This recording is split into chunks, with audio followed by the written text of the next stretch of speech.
Alors moi je suis plutôt pour, mais il faut savoir quel type de label on donne. Et donc on a des discussions avec certaines chambres consulaires là.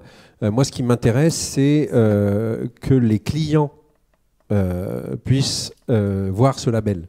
Là, on travaille, par exemple, on réfléchit, par exemple, avec la CMA sur les restaurateurs, les transformateurs, donc ceux qui sont les producteurs, entre guillemets, finaux, qui vendent aux clients lambda.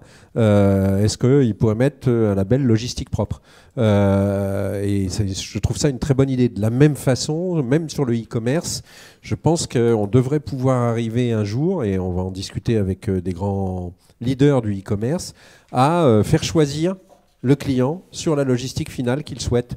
Peut-être qu'il acceptera de mettre 1 euro de plus par colis pour avoir une logistique propre du dernier kilomètre. Donc je suis assez partant sur ces choses-là et voilà, on travaille avec les chambres consulaires pour voir comment est-ce qu'on peut les mettre en place. Voilà, après moi je vais faire comme ça, vous voyez qu'on est super transparent. Le sujet du label, c'est qu'il faut toujours un organisme indépendant qui contrôle, voilà.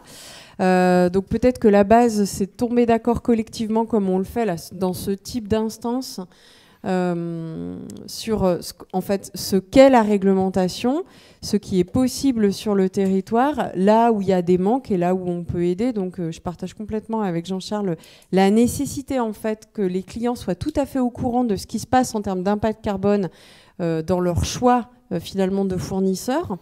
En revanche, j'interpelle sur le sujet de ce principe de labellisation constante. Je le dis parce que sur le sujet donc sur nos propres achats à nous, j'ai été beaucoup interrogée. On a beaucoup dit qu'on voulait donner de la visibilité aux entreprises, de mettre de la progressivité sur nos indicateurs.